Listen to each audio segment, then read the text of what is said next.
अष्टमोन्मकं भीषात् अस्माद्वातः पवते भीषो दीप्तेति सूर्यः भीषास्मात् अग्निश्चेन्द्रश्च मृत्युर्दधावति పంచమ ఇది భయం చేత ఈ బ్రహ్మం నుండి గాలి వీచును.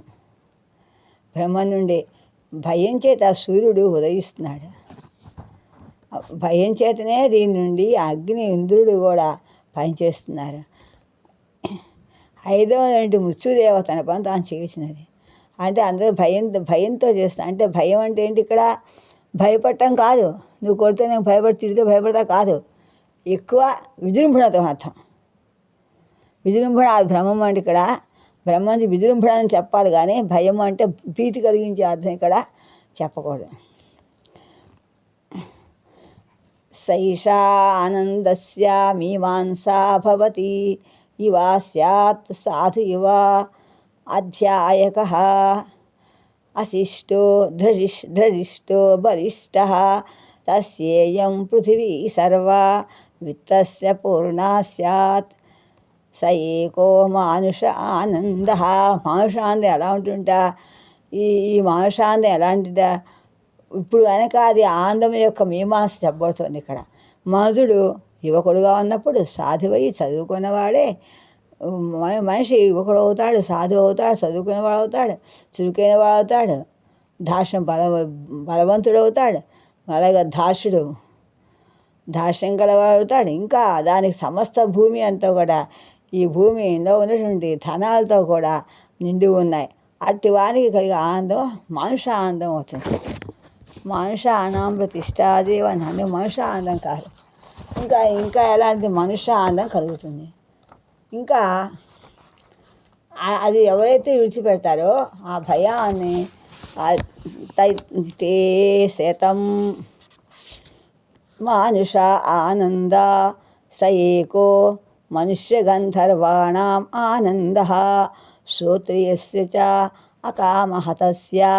అంటే ఎవరైతే ఈ 100 ఇస్తే ఎవరైతే మనుష్యానందం ఉంచాడో ఆ మనుష్యానందములు 100 అయితే ఆ 100 కలిసిన మనుష్యానందములు మనుష్యులకి గంధర్వులకు కూడా, అంటే మనుషులే పుట్టి పుణ్యం చేత గంధర్వులు అవుతారు, వారికి మంచి ఆనందం అవుతుంది. ఇది ఇలాంటి కామం అసలు కాకపోతే, అంటే దాని ఎందు ఇష్టం లేకుండా అసలు ఇంద్రియాలకి లోన్ అవ్వకుండా ఉంటే ఆ స్తోత్రునికి మంచి గంధర్వ రూపం వచ్చి ఒక మనుష్యుడే పుట్టి పుణ్యతో మన గంధర్వ లోకం వెళ్ళే అవకాశం ఉంటుంది. గంధర్వుడు అలా వెళ్ళాడు, పుష్పదంతుడు. తే ఏ శతం మనుష్య గంధర్వాణం ఆనందా స ఏకో దేవగంధర్వాణం ఆనందా శ్రోత్రియస్య చ అకామహతస్య. ఎవరైతే ఈ మనుష్యానందాన్ని గంధర్వులు ఆనందం నూరైతే ఈ అలాంటి మనుష్యానందం 100 అని చెప్పుకున్నాం. అలాంటి మనుష్య గంధర్వులు ఆనందాలు 100 అయితే అవి 100 కలిసి సహజంగా ఉన్నటువంటి దేవగంధర్వులకు కూడా ఆనందం అగును. దేవతలకి గంధర్వులు ఇంకా అవుతున్నాడు, వాళ్ళకు కూడా ఆనందం వస్తుంటా. ఆ ఆనందము చేత వాడి నాశనం అవ్వకపోతే వాడికి మళ్ళీ సూత్రుడి అంటే శృతి అంటే వేదం చదివే జ్ఞానం కలుగుతుంది. అంతేకాకుండా సూత్రుడి అంటే ఎవరైతే వేదం చేస్తారో వాళ్ళు అన్నమాట. తే ఏ శతదేవ గంధర్వాణాం ఆనందా స ఏకః పితॄణాం చిరలోకలోకానాం ఆనందః శ్రోత్రియస్య చ కామహతస్య అకామతస్య శ్రోత్రియస్య అకామతస్య. అలాంటి దేవగంధర్వులకు ఆనందం 100 అయితే ఆ 100 కలిసి సహజంగా ఉన్నటువంటి దేవగంధర్వులకు ఒక ఆనందం అవుతుంది. అది కామరహితమైతే దాంతో వాడు కామం చేత కట్టుపడకపోతే, అంటే నాశనం అవ్వకపోతే శ్రోత్రునికి కలుగు. శ్రోత్రునికి కూడా కలుగుడు అంటే మంచి స్థుతి జ్ఞానం కలిగి మంచి వేదవిత్తుడు అవుతాడే అని. ఆ శ్రోత్రునికి కూడా కలుగును. అంటే మన స్తోత్రులు చేస్తే ఆ దేవదాకా వెళ్ళకపోయినా స్తోత్రత్వం మనకు వస్తుంది. శృతితో ఉండేటువంటి శృతి ధర్మాన్ని వేదధర్మ అనుసరించేవాళ్ళకి అన్నమాట. ఏ ఏతే తే ఏ శతం పితॄణాం చిరలోకలోకానాం ఆనందా స ఏక అజానుజానాం దేవానంద శ్రోత్రియస్య చ అకామః తస్య. అంటే ఇలా చిరస్థాయిటువంటి లోకంలో ఉన్నటువంటి పితృదేవతలు ఆనందం వందైతే అప్పుడు పితృదేవతలు వస్తారు. ఈ పితృదేవతలు అలాంటి వందైతే ఆ వంద కాసి అజానుజులను దేవులకు అజానులైనటువంటి దేవులకు ఒక ఆనందం అవుతుంది. అది దేవతలకు కామచేత హతుడు కాకపోతే కనుక సూత్రునికి కలుగును. అంటే ఇది మన లోకధర్మంలో శృతి అనుసరిస్తే మనకి ఇన్ని వస్తాయి. ధర్మబద్ధంగా కాబట్టి అన్నీ చేస్తుంది ఇంకా ఉంటే అని భావార్థం ఇది. తే ఏ శత అజానజానాం దేవానామానందా స ఏకః దేవానాం కర్మదేవానాం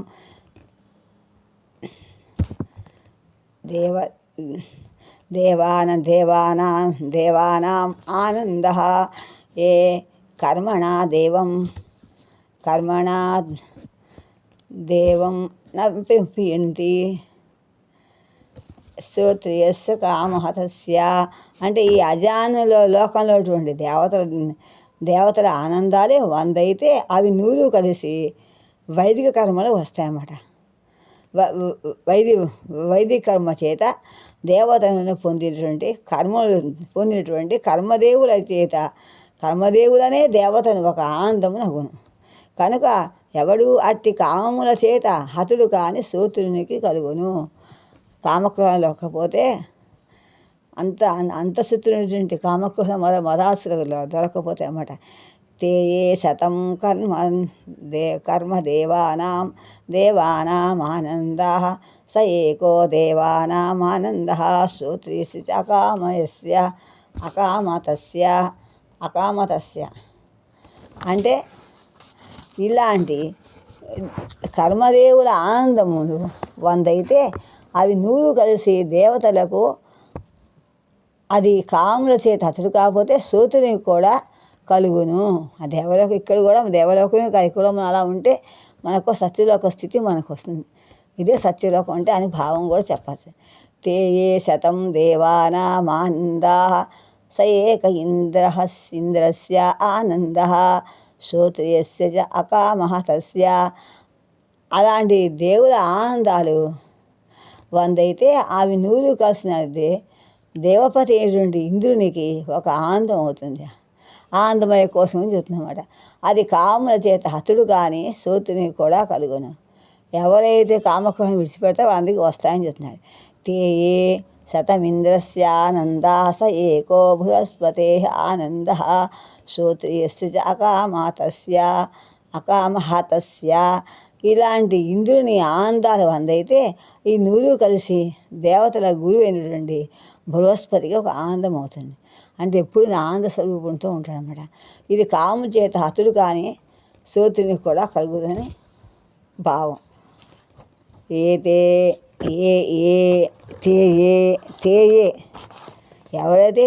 ఎవరైతే సాధకుడు శతం బృహస్పతే ఆనందా స ఏకః ప్రజాపతే ఆనందః శ్రోత్రియే చ అకామః తస్య. ఇటువంటి బృహస్పతి యొక్క ఆనంద దేవగురువైన బృహస్పతి ఆనంద వందైతే ఆ నూరు కలిసి సృష్టికర్త అయినటువంటి ప్రజాపతికి ఒక ఆనందముగను. అది కూడా కామముల చేత హతుడు కానీ సూత్రునిగా గుణం. సత్సాంతానం కలగాలంటే మనకి ఇన్ని రకాలు ఉండాలి మనకి. తే అని భావం తెలుస్తుంది. తే ఏ శతం ప్రజాపతే ఆనందః స ఏకో బ్రహ్మణ ఆనందః శ్రోత్రియస్య చ అకామః తస్య. ఇలాంటి ఆ ప్రజాపతి ఆనందాలు వందైతే ఆ నూరు కలిపి ఒక బ్రహ్మకు ఒక ఆనందం అవుతుంది. అట్టి కాముల అది కాముల చేత హతుడు కాని సూత్రుని కూడా కలుగును. అందుకని ఎప్పుడు కూడా మనం వివాహం అనేది ఒక ధర్మబద్ధమైంది, ఒక యజ్ఞం లాంటిది. సయశ్చాయం పురుషే యశ్చ అసావాదిత్యే స ఏకః సయేవం వితు अस्माल्लोके लोकात् प्रेत्य एतमस्य एतम् अन्नमयमात्मानं उपसंक्रामति एवं प्राणमयमात्मानं उपसंक्रामयति एतं मनोमयमात्मानं आत्मानं उपसंक्रामति एतं विज्ञानमयमात्मानं उपसंक्रामति एवमानन्दमयमात्मानं संक्रामति तदपि एष శ్లోకో భవతి. పురుషుని యందు ఏ బ్రహ్మము కలదో, ఏ బ్రహ్మం ఉన్నదో, పురుషుని యందు సూర్యుని యందు ఏ బ్రహ్మము కలదో అది ఒక్కటే. దీన్ని తెలిసినవాడు ఈ లోకమునంతా ఉండి ఈ అన్నమయమైనటువంటి ఉన్నటువంటి అంతా కూడా అన్నమయం ఉన్నటువంటి ఆత్మను పొందును. ప్రాణమయ, మనోమయ, విజ్ఞానమయ, ఆనందమయ ఆత్మను పొందును. ఇన్ని చేస్తూ అవుతాయి అంటే అద్వైతం బ్రహ్మాస్మి, అద్వైత మతం అంతా ఇంట్లో మనకు కనిపిస్తుంది. ఇది అష్టమోధ్యాయం. ఇక తర్వాత